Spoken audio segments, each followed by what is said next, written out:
To quickly determine if your Tracfone is unlocked, use the IMEI check method. First, find your phone's IMEI by dialing #06. Then, visit Tracfone's official website. They offer an online IMEI check tool where you can submit your IMEI to verify unlock eligibility instantly. If the device is eligible, you'll receive confirmation that it's unlocked, meaning it can be used with other carriers. If it's not eligible, e.g., still under the 60-day activation period or flagged for fraud, the tool will explain why and what steps you can take. Tracfone's unlock policy requires devices to be active on their network for at least 60 days before they can be unlocked for free. The device must be fully paid off and the account must be in good standing. After 60 days, most devices are eligible for unlocking at no cost.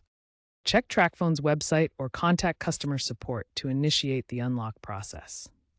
If a device isn't eligible, users may wait until it meets the criteria or, in some cases, pay a one-time unlock fee of $20 to $30.